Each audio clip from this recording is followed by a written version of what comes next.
Let me tell you how this all began for me. I grew up in a town just south of Boston, Norwood, Massachusetts.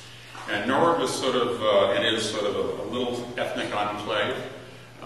It's about 80% Catholic. That's primarily made up of Irish and Italians. And we sort of had cultural rituals. The Irish boys would fight the Italian boys, and then would marry each other's sisters. And I didn't go to Catholic school at the time. I went to what we call Sunday school, which was on Monday. It was after school, and we had nuns teaching us the faith, and we all had to learn it very well, obviously. And I was a kid growing up. I could find trouble anywhere I looked, and I had a knack for always getting into and maintaining myself in trouble. And it all sort of culminated one day when I was 15 years old. I was in juvenile court with my mother and father, and I had just had committed my second felony, and was facing some time away. And my probation officer had made a deal with the judge. He came back in to see my mother and father and myself. And he said, well, here's the deal we have for you, Dan. He said, you're either going to go to reform school or he's going to go to a Catholic boarding school. What would you rather do? I said, to me, they're both the same. So, and I have friends in reform school. So my parents made the determination. I went to a Catholic boys' school. The Catholic boys' school was Mount St. Charles Academy. It's a Catholic boarding school in Woonsocket, Rhode Island. It's famous for its hockey. We won 26 state championships in a row, lost one, and then won the next 7. So it's a hockey dynamo. We've put about 15 players into the National Hockey League, and I think we've had 7 first-round draft choices in the NHL. So it's quite a hockey town. When I went to Mount St. Charles, I went in as a sophomore, and I immediately changed my life almost on a dime. I had been this kid who was in trouble and looking for fights and whatever trouble I could cause. And within a few months, I was on the honor roll. I was playing football. I ran for president of my class. I came in 3rd. And so my life just turned around on a dime, really. And I think it was all due to the Catholic environment and the faith. It just seemed to have overtaken me very, very quickly. And I had 2 real good years, my sophomore and junior year. My senior year, I figured I was too smart for faith, and I dropped faith, and dropped it for a very, very long period of time. So I actually flunked religion in my senior year, and really didn't care. I sort of aced everything else but flunked religion, because I was always arguing about theory and sacraments and everything else. I had this sort of rebellious streak, and it was feeling its way through again. Well, I graduated from Mount St. Charles, and I went into the Army, and then I went through college, and I started my career as a human resource professional. And again, I've been away from the faith for quite some time. And at that time, I didn't see any use for faith in my life. I thought it was something that was really debilitating from an intellectual standpoint. I didn't see the need for any spirituality at all, that I had better things to do on Sunday mornings than spend time in church. So I was completely devoid of any faith or faith activity for years and years. Now, during that time, as a human resource professional, I became very, very successful as well in the business world. I had achieved an awful lot of success as a vice president of human resources, chief operating officer and CFO for various companies. I had never dreamed of all that I had achieved. I had 2 cars, I had 2 houses, 5 cars, a boat, and everything that one could ask for. And never had enough. It was never enough of it. And when you live in that world without faith, you never have enough. Because when you live in that world of I'll call it sort of the secular world, measure things. You measure your success by how much you have, what kind of car it is, what kind of house it is, how big it is. That's the world you live in. And there's no fulfillment. So I lived that world for many, many years. And it all came sort of to a screeching halt about 10 years ago, my career world anyways, when I took the company through bankruptcy and decided I didn't want to work anymore. And I didn't work for 2 years. I didn't know what the heck I wanted to do. And so that sort of ended my career as a secularist. But there is sort of an overriding and another tack to my life, which is the spiritual life, which brought me here tonight, essentially. And that started about 20 years ago. I was coming back from London with a colleague of mine. We were on a plane, a friend of mine, a Catholic. And he said, "Do you have anything to read for the trip back to Boston?" And I didn't have anything. So he handed me a book by Anne Rice. Now, if you know anything about Anne Rice, in the old days, she used to write about vampires. And she handed me, I got this book, Men Not the Devil. And it was about this vampire who had a soul and a conscience. And he was having real problems deciding between God and the devil and where his afterlife should go. And it was sort of very, very fascinating. I was spellbound by this book. And in this book, this vampire, Lestat, is taken for a trip through heaven. And heaven was described in such terms that I literally felt as I was there in heaven at that time.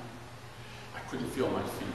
I was just spellbound. The plane could have been twisting and turning and rolling over. I was just so spellbound by what I was reading.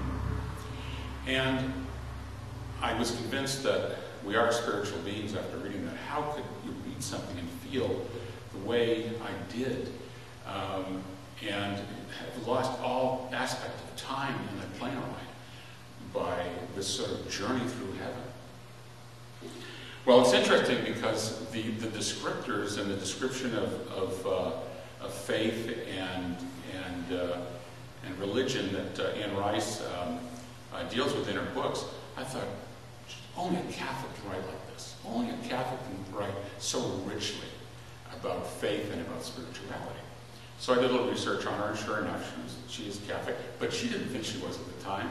She was in the same place I sort of had been.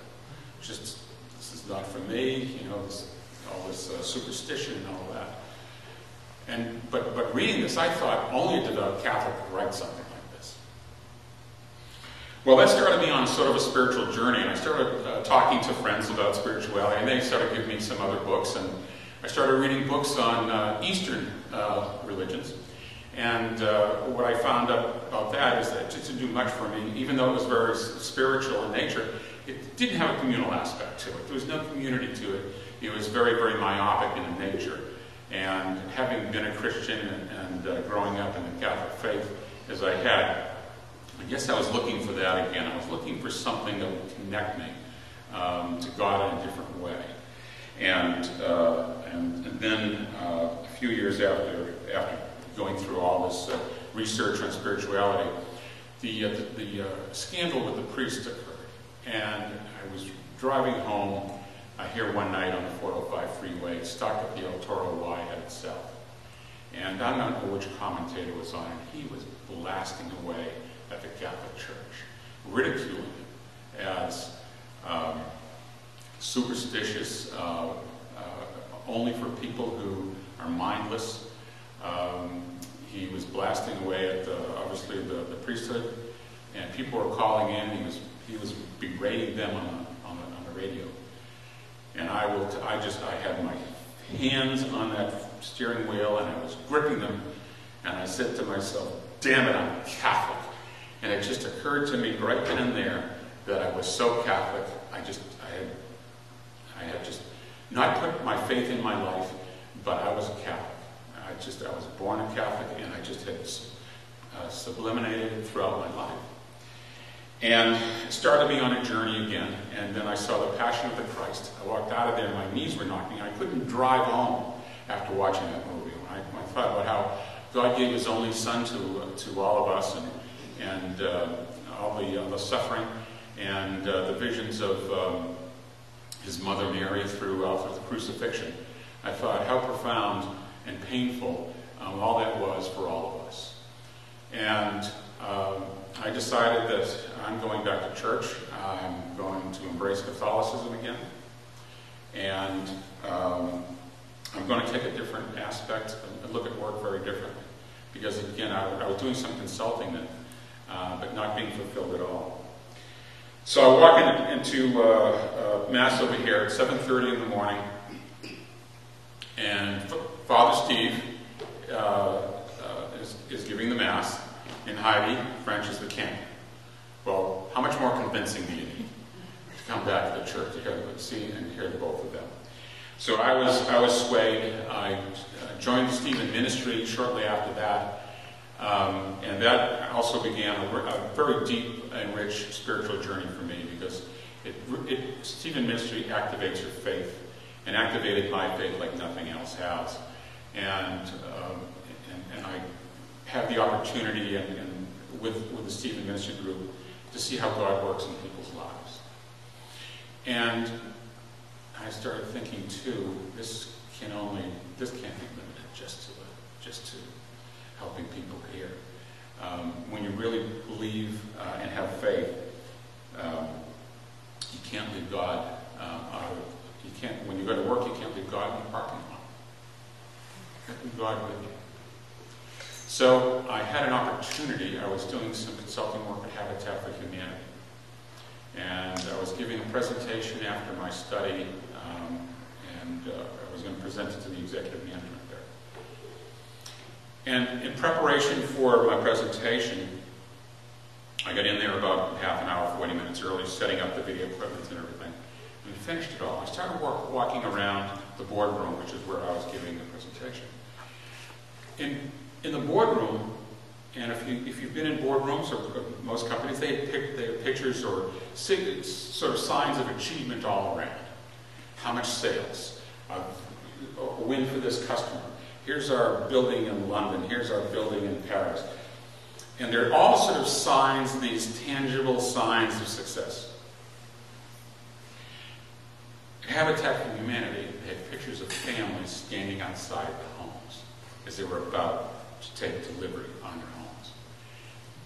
And when Habitat for Humanity delivers a home and gives a home to a family, it's a very spiritual occasion. They have given a Bible and a key to the house. I was so moved by seeing and viewing these pictures of these families. This is what these people work for here. They don't work for an IPO release of 20 million shares of something, or a sale of XYZ product that's going to bring the company so much revenue. They work, they're doing God's work. And this is what they work for at the end of the day, seeing these families in homes. And so as the meeting started, the executive director, I started the meeting with prayer. And that almost brought me to my knees. I couldn't believe, here I am in a workplace in this century, and we're starting a meeting with prayer. Well, I was just really overwhelmed to an extent that it's just, I don't think I've been overwhelmed that many times in my life to the extent that I was at that point in time. So I delivered my presentation, and I went over to the executive director after my presentation, and I said, "Your name is Sharon." I said, "Sharon, I'd like to spend 5 minutes with you, if I could." And we went down to her office, and she thanked me for the presentation. And I said to her, "If you can ever use somebody like me, I want to work here." I've never said that to anybody. I've never said it so concisely. I've usually tried to embellish it or do something, to guys or to sell myself in a different way. But I just came flat out and said it that way because it was just something that was thumping in my heart at that time. We talked a little about Habitat for Humanity, And I was very emotional. I had tears were swelling in my eyes from my experience. So about 3 months later, she called me and said, come on in, let's talk. It was about 3.5 years ago, and I've been the Human Resource Director for the past 3.5 years. And through that experience, working there in a faith-based environment and with the work that I do with the Stephen Ministry, in many ways I see them one and the same. And I don't believe that you can walk into any sort of institution and not bring God with you if you're a person of faith. You don't have to proselytize, but you can live your faith. We all live our faith. And I noticed a lot of attributes of myself changing. Where I used to be, and I thought my success came from, was partly because I was very arrogant, pushed my way onto things and into things. I always believed that I was right about everything, and that even though I may be asked to do something, if I didn't want to do it, I didn't do it. I found a way to get done whatever I wanted to get done. And that was the way I thought I became successful. And that got me all the attributes of success that people normally look at. But those attributes of success, those quantifiable, tangible things, those asset type things, make you very thick in the thin things of life. They weren't fulfilling. You always wanted more. There was something always more. You had to have the next thing. And what a paradox it was for me. It was just a profound paradox. Because now I'm fulfilled at work. I bring God with me and I do God's work. I make probably 20% of what I used to make. But the income I receive is far greater than I ever received before. I used to drive a Mercedes and a Corvette. Now I drive a Subaru. I sold all my toys. It didn't have the meaning for me. So, having God in your life and bringing God with you, and bringing God with me has been very, very important. And there's some important things I think I've learned that I want to share with you. These are sort of the lessons I've learned about the workplace and what I try to bring to the workplace. To bring humility and not hubris. Don't compete with my colleagues. Honor them. I can't always be right, but I must always be respectful. And from our catechism, it's from paragraph 2840, this is something that I urge all of you to think about and carry with you. We cannot love the God we can't see if we don't love the brother and sister that we do see. Love the brother and sister that you go to work with. Thank you. Yeah, you talked about it at the end especially, but can you think of an example of the way you worked in your secular life and how that would be different now? Yeah, a good example is one thing that as a human resource professional you never like to look forward to is laying people off. It's a job that has to be done at certain times.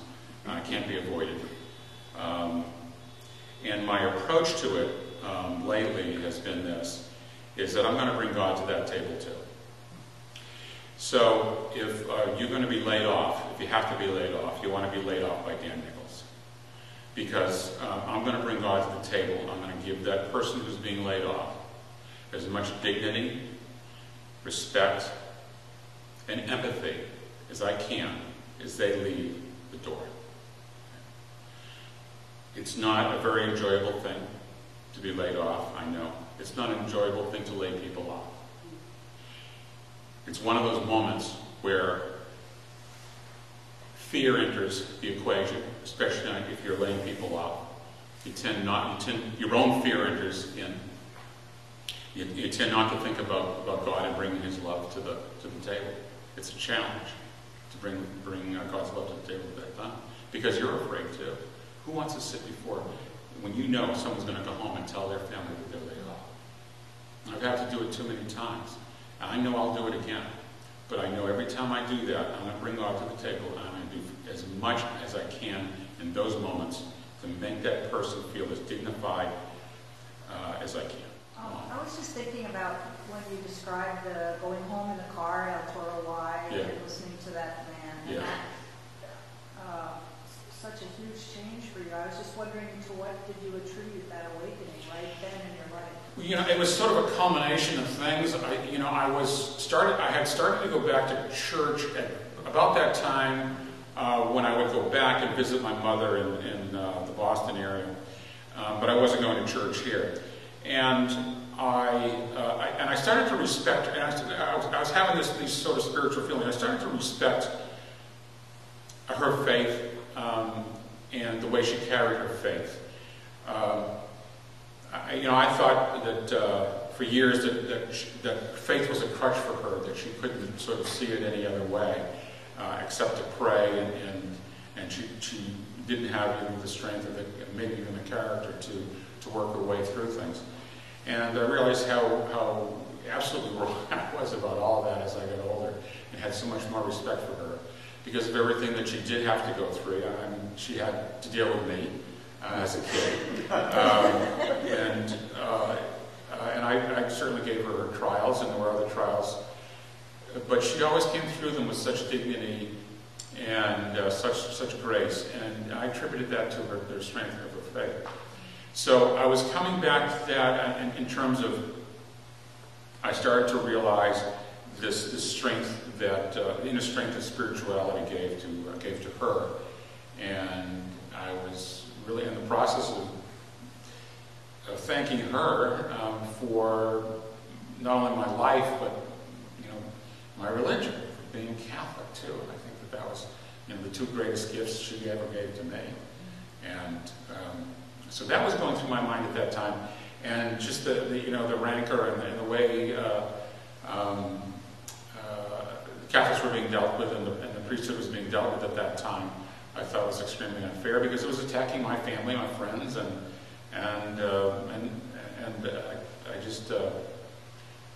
just felt very strongly about that. So I was going to fight.